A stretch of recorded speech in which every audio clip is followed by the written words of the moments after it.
1879, Wyoming Territory. Crimson shadows swallowed the Badlands right as she leveled a six-shooter at his chest. Off the rig, she murmured. Her tone was gravel, her grip unwavering. "Ain't looking to put a bullet in you, mister, but I won't hesitate." Squinting through the harsh glare, the driver released the leather straps and eased his palms skyward. "Fair enough," he replied. "Though if I'm getting held up, we ought to be properly introduced."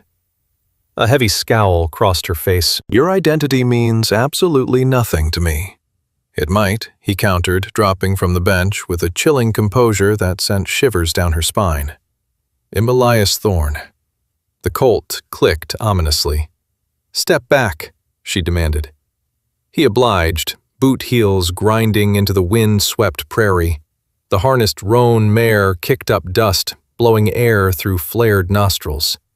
Palms raised, Elias kept things conversational. "Out here, solo." "Mind your own damn affairs," she snapped. His piercing gaze drifted beyond her shoulder. "You lack the hardened look of a highwayman." Her jaw tightened fiercely. "For someone staring down a barrel, your mouth sure runs a mile a minute." His expression shifted, studying her with sudden, intense scrutiny. Ignoring the deadly weapon, he examined her haunted gaze, the filthy, ragged dress, and that painfully thin, worn-out wrap. He saw that rigid posture, the stance of a cornered animal, stripped of all hope. "Whatever riches you're expecting to find," he offered softly. "I'm carrying precious little." She scrambled up onto the buckboard, desperately seizing the leather tethers. "That's a gamble I'll gladly make." Suddenly she froze, her focus shifting to a wooden box in back. Prying the lid back revealed basic survival staples: baking powder, dehydrated fruit, plus a tiny pouch of silver. She desperately snatched up every single item. "Missed a crucial detail," he noted, swatting dirt off his jacket. She whipped around iron still locked on its target. "Spit it out." A serene, unbothered grin tugged at his lips. "My family moniker." She glared back, completely bewildered. "Excuse me? Taking my ride means you might as well take my hand in marriage." She squinted hard. "What kind of crazy talk is that?" Pacing forward, he clarified. "It means you aren't actually looking to commit highway robbery today. You need a savior, and I'm stepping up." She gritted her teeth, retreating until her legs completely gave out beneath her. The heavy pistol slipped from her grasp as she tumbled off the wood, crashing heavily into the unforgiving dirt. Moving like lightning, Elias lunged and broke her fall just inches before her face slammed into the rocks. 48 hours without a single bite, she groaned weakly. "That was obvious," he replied. She shoved at his chest, yet her muscles completely betrayed her. "Get off me." "Not happening," he insisted, pulling his heavy duster securely over her shivering frame. "Who are you, really?"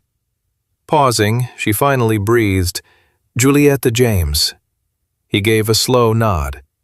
"Understood, Miss James. Time to hydrate you before you pass out."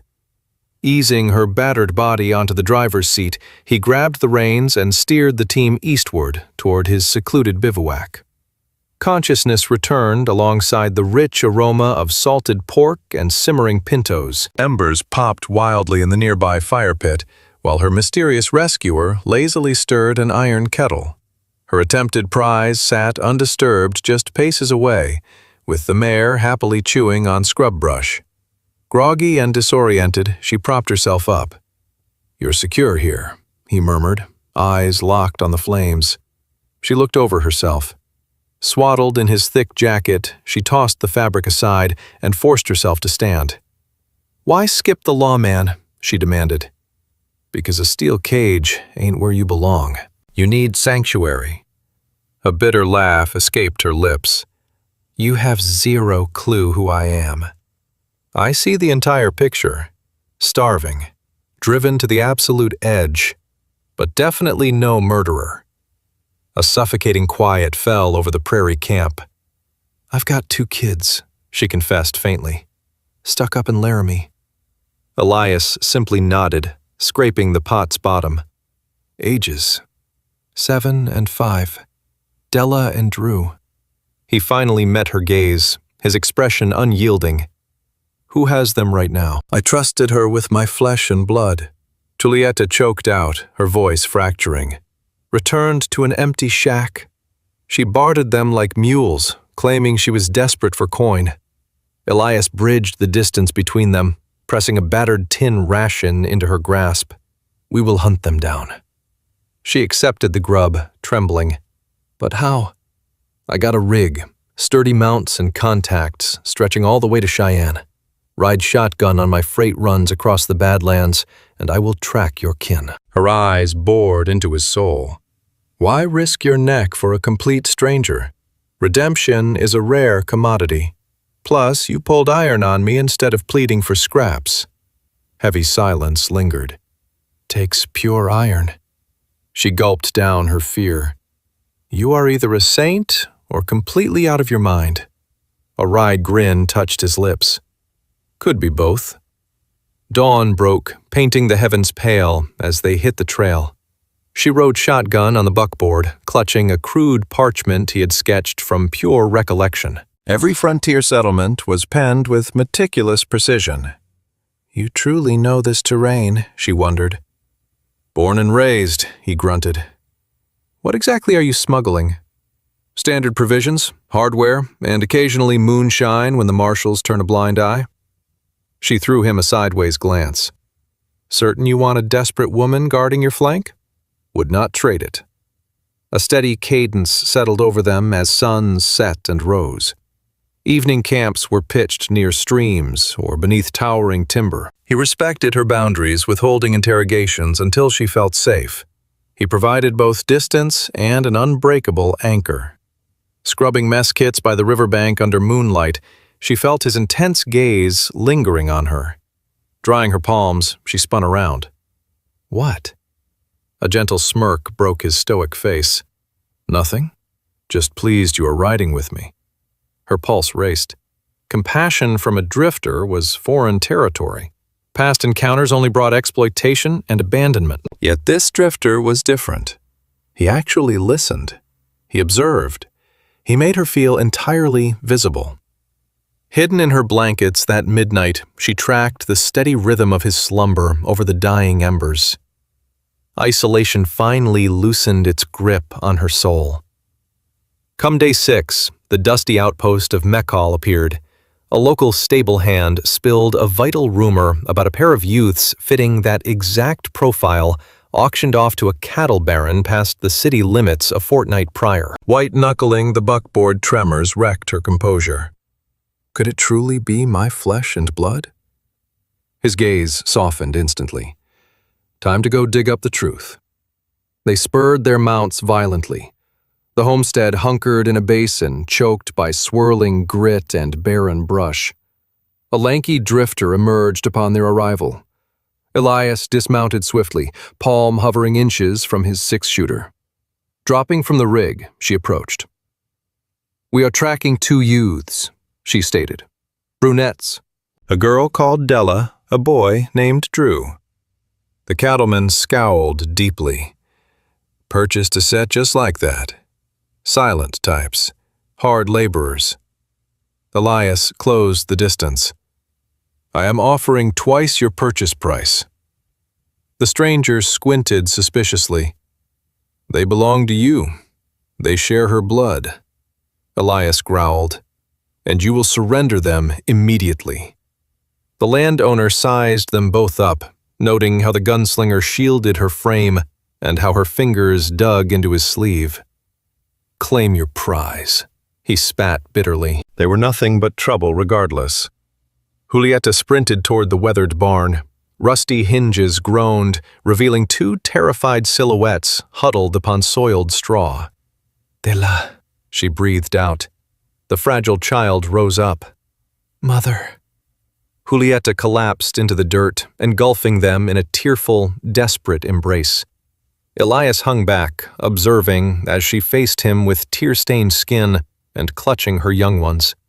An unspoken, powerful connection hung between them. I appreciate it, she breathed. Hours later, the little ones were huddled deep in the buckboard, dead to the world. Julieta remained by the hearth, her gaze lost in the shifting embers. Elias settled nearby, keeping a respectful distance. "Were you serious about your offer?" she asked quietly. "My word is my bond." She shifted her attention to the rugged man. "You've shown us unexpected mercy, mister. Way more than a thief ought to get." "Life dealt you a rotten hand," he countered. "If you're willing, I'd like to help change your luck." She inhaled sharply. "There is one detail you miss, though," he murmured. She stared in confusion. "What detail?" "Back when you held up my rig, a ghost of a grin appeared. You left something behind." Confusion etched her features. He closed the gap, his body heat cutting through the biting cold. "My surname." Her jaw dropped slightly. "I'm claiming you, Julieta James," he declared. "And I'm taking the little ones under my wing too, if you'll accept." Moisture suddenly clouded her vision. "Yes," she choked out, her voice trembling under the weight of the moment. "Absolutely." Long before dawn broke, Elias was up, battling the bitter frost hiding among the sagebrush. Moving like a ghost, he stoked the dying embers and readied the morning brew. The youngsters remained buried under heavy quilts, and their mother was completely motionless. He allowed her this peace. God only knows when she last enjoyed a night devoid of sheer terror. A desolate breeze rattled the heavy wagon cover. Digging beneath his gear, he retrieved a neatly pressed garment. It was a decent indigo tunic, mended at the elbows. He placed it next to a wrap before tending the flames. Awaking hours later, she remained silent as she took in the camp. Her eyes followed his steady hands as he served up the black liquid. Her tresses were completely undone, the hardened survivor's mask from their initial standoff entirely gone. She lowered herself from the rig with extreme caution, checking on her sleeping kids before taking a seat opposite him. "Never thought it'd crash that hard," she admitted. "Your body was running on empty." She gave a single, solemn nod. "The girl chatters while dreaming, and the boy chomps his jaw constantly." "Caught that," he replied, earning a tiny smirk. Grasping the metal mug he handed over, she took a long, hot swallow. Following a heavy silence, she pressed, "Any kids of your own?" "None," he answered. "Dreamed of it, though. The frontier had other brutal plans." Her eyes locked onto his weathered features. "Tragedy struck your family." He dipped his chin. "Anna. Sickness claimed her right before the freeze." Julieta averted her gaze. "She was a fighter," he added softly. "You two would have gotten along." A spark cracked loudly in the silence. The little girl shifted under the blankets, then fell still. Gripping her wrap defensively, the woman stared out at the unforgiving mountain ridge. "I'm fresh out of options. That last town ran us out. Going north means crossing hostile territory, a gamble I refused to take with my babies." Elias understood perfectly. "I know a spot outside Sheridan, an abandoned ranch my kin deserted. The ceiling leaks, but the water source is pure. It is all yours if you say the word." She hesitated, weighing the catch. "You really believe in a desperate outlaw?" she finally challenged. "I absolutely do." "But why?" He met her eyes with an unshakable intensity. "Because you've survived hell on your own without begging, and frankly, I'm looking to forge a permanent legacy with you by my side, if you'd give me the chance." Placing her drink on the dirt, she sighed. "You're full of surprises, Cowboy." "Aware of that?" he replied. "Right back at you." They dismantled their site at a crawl, allowing morning rays to thaw the frost before rigging the mare. The young girl pitched in by rolling up their bedding, while the boy lugged the heavy iron pan, biting his lip in sheer determination. A fierce, silent pride washed over their mother. As the frontiersman secured the leather straps, she stepped right into his shadow. "That desolate frontier claim you offered, you were dead serious. My word is iron." Her eyes held a desperate fire. "He'll take the acreage," she murmured. "But there's a catch." He stiffened. Name your price. Marriage, she demanded, her voice cutting through the dust. I need a husband's protection out here. The air vanished from his lungs. Silence hung heavy between them. Words failed him. Slowly, calloused fingers closed over her trembling knuckles, sealing the unspoken pact. Time froze under the biting prairie gale, shattered only by the restless mare kicking the dirt behind them. A tiny, frightened voice broke the spell. Giving his grip a final fierce squeeze, the widow pivoted back to her fragile brood. His gaze tracked her retreating figure as a phantom stone lodged itself deep within his ribs. Hauling his battered frame onto the buckboard, he sat in solitary vigil. Returning with her two little shadows, she hoisted herself onto the bench, sheltering her youngest boy against her chest. The young girl huddled against his rugged flank, gripping the worn leather duster for dear life. Preparing for hell, he muttered. Staring down the unforgiving trail, she whispered, Drive. The desolate trail snaked endlessly across the scorched golden plains. Only jagged brush and the sun-bleached ribs of forgotten homestead barricades broke the dead horizon. Their rig crept at a crawl, the horse picking her way through treacherous ruts while the cowboy steered single-handed. She shielded her orphans beneath a makeshift tarp rigged up using nothing but frayed string and a twisted piece of silverware. Her boy remained completely absorbed in tearing apart a withered seed pod. His sister stayed glued to the woman's skirts, eyes wide with hidden terrors, gnawing her thumb in anxiety, scanning the brutal skyline. He finally grunted, Dusty Gulch approaching. We make camp and eat there. She offered a silent, exhausted bow of her head. I can bake bread over the coals, provided you haven't tossed that grease stash. Pulling the canister from the floorboards, he passed it over. Hoarded this for an emergency, but morale seems vital tonight. A spark returned to the little girl's eyes.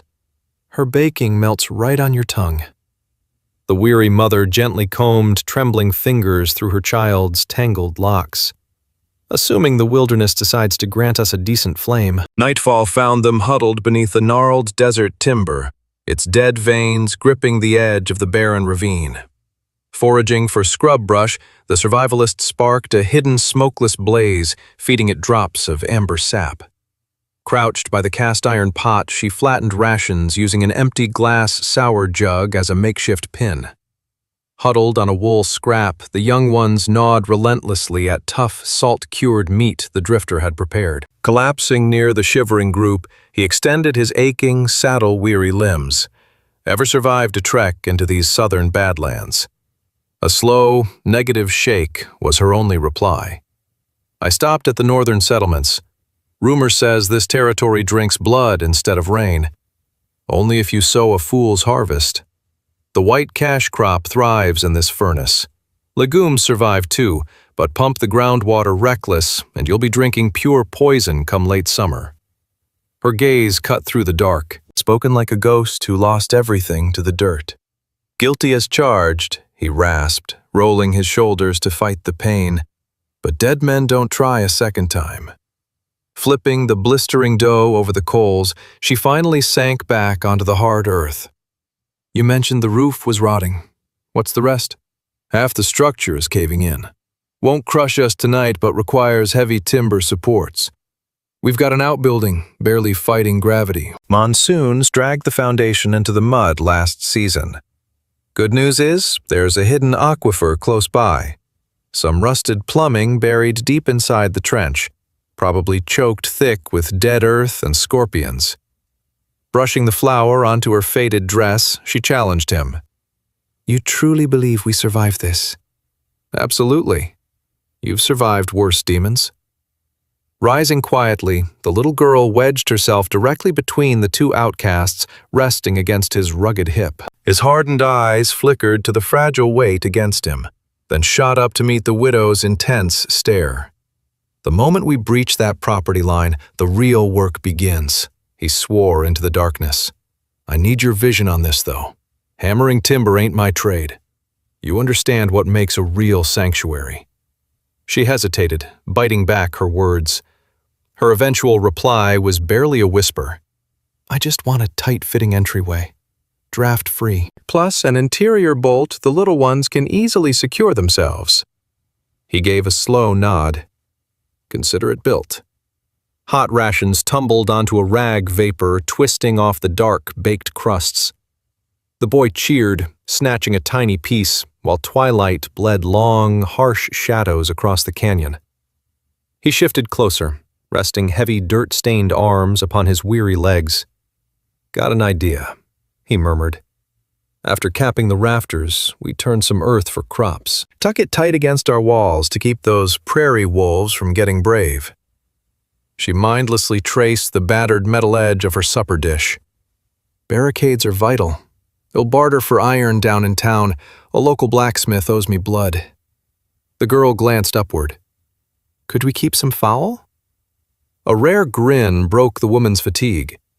"Perhaps a pair, assuming you pitch in with the grain." "I swear it." He rose, gathering their empty tin. "Means building a rough but sturdy roost. Got salvaged timber stashed out back." They finished their evening chores at a quiet, methodical pace.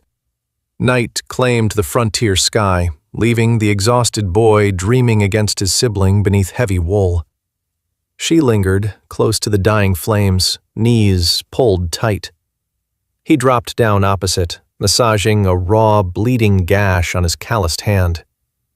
Digging deep into their battered supply cart, she quickly returned, holding torn linen and a tiny tin of herbal grease. "No need for that," he muttered, though his battered fist remained outstretched. Mending his skin wordlessly, she felt his intense gaze. "Ever wonder what surviving actually looks like?" Securing the bandage, she released his grip. "Dreaming too far ahead usually gets folks killed."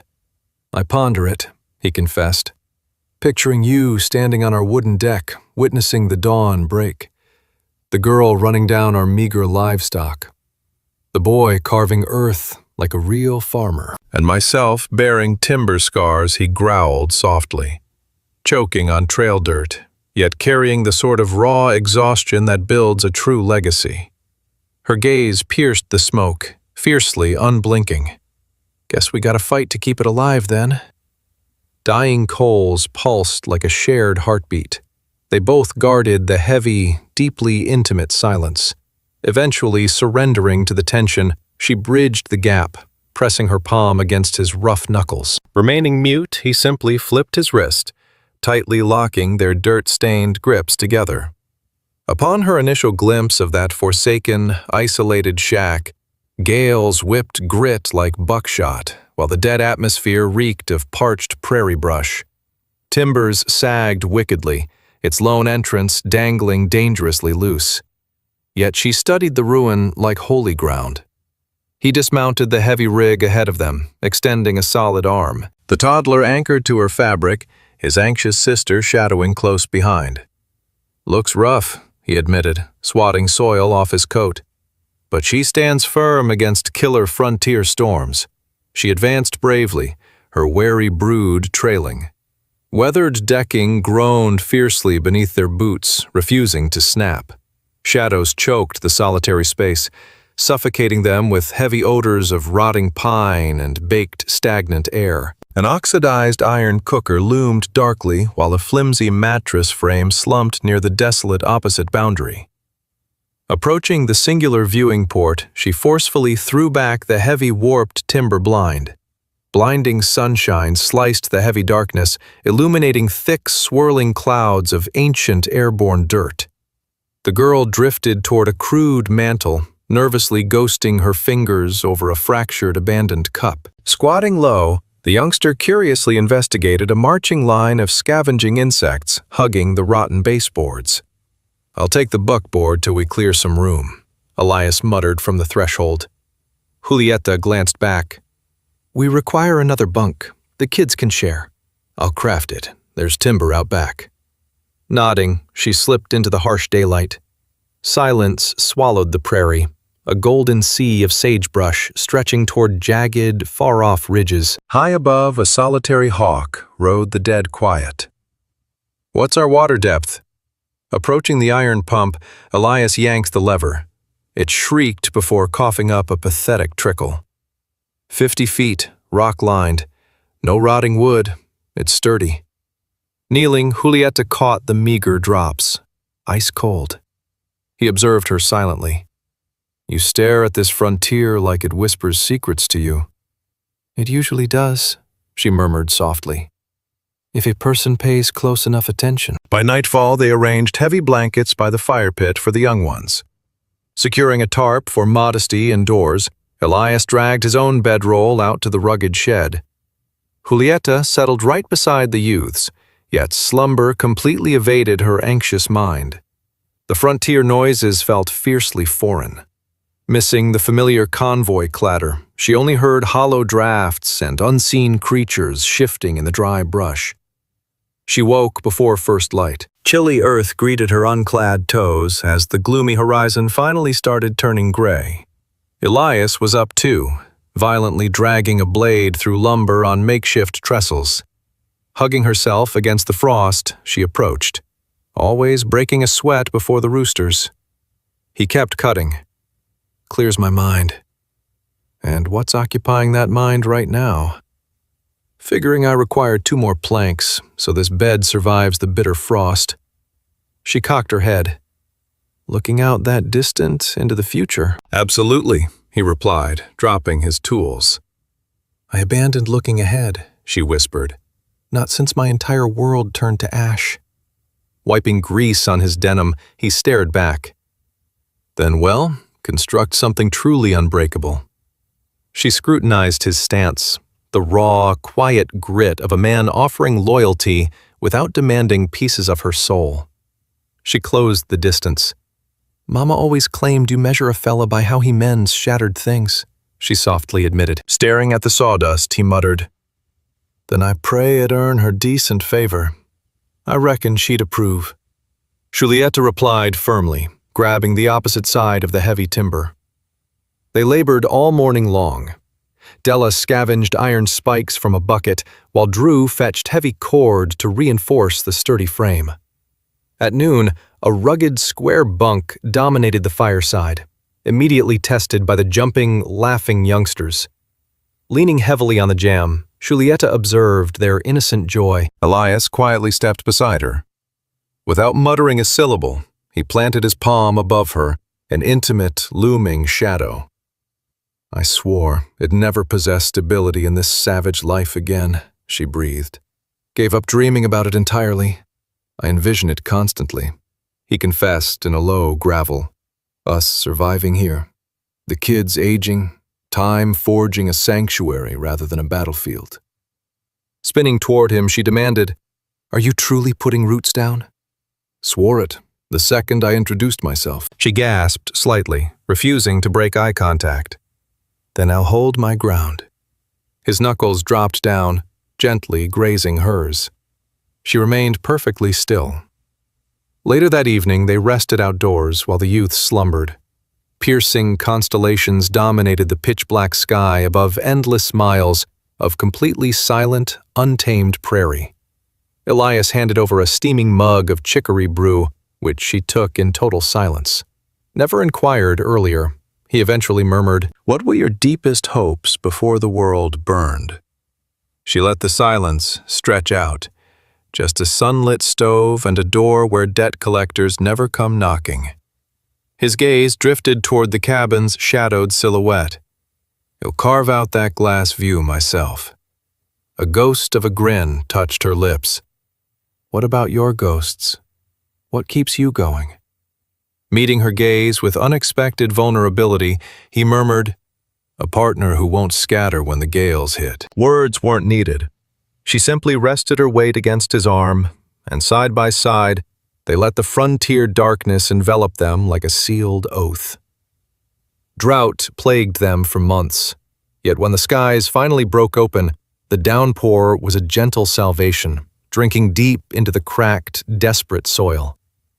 Standing shoeless at the threshold, Julieta tracked the runoff as it cascaded from the shingles, pooling muddy water over the rough-hewn steps. The bottom of her calico dress clung wet to her ankles after securing the fowl shed. Their flock was up to 3 birds, including one fiercely protective brooder. Huddled indoors, Della and Drew scratched arithmetic onto a chalkboard, using tiny white fragments Elias had traded blood and sweat for down south. Out in the weathered stable, Elias was busy driving iron spikes to secure the final support beam. Months of grueling labor had cured the sagging rafters, leaving the timber frame standing defiantly upright against the elements. A rusted iron shoe unearthed beneath the dirt floor now hung over the entryway for luck. Though Julieta stayed silent initially, midnight caught her brushing its rusted prongs while murmuring a hidden prayer to the prairie winds. Back within the log walls, that newly framed opening Elias carved, facing sunrise, poured storm-filtered illumination across the room. Wiping flour onto her smock, she swung open the cast-iron oven to inspect their baking rations. The rich aroma of toasted maize immediately warmed the drafty shack. The boy let out a sharp sneeze, instantly silenced by his older sister's stern, protective glare. Glancing back, Julieta ordered, "Make sure that firebox is stocked before nightfall hits." The boy gave a quick salute. Wood's already piled on the porch. "Smart kids, much obliged." Right on cue, Elias crossed the threshold, scraping mud off his worn leather soles onto a woven twine rug. Sweat glued his canvas shirt to heavy muscles from the suffocating stable heat as he slicked back damp locks, heading straight for the washbowl.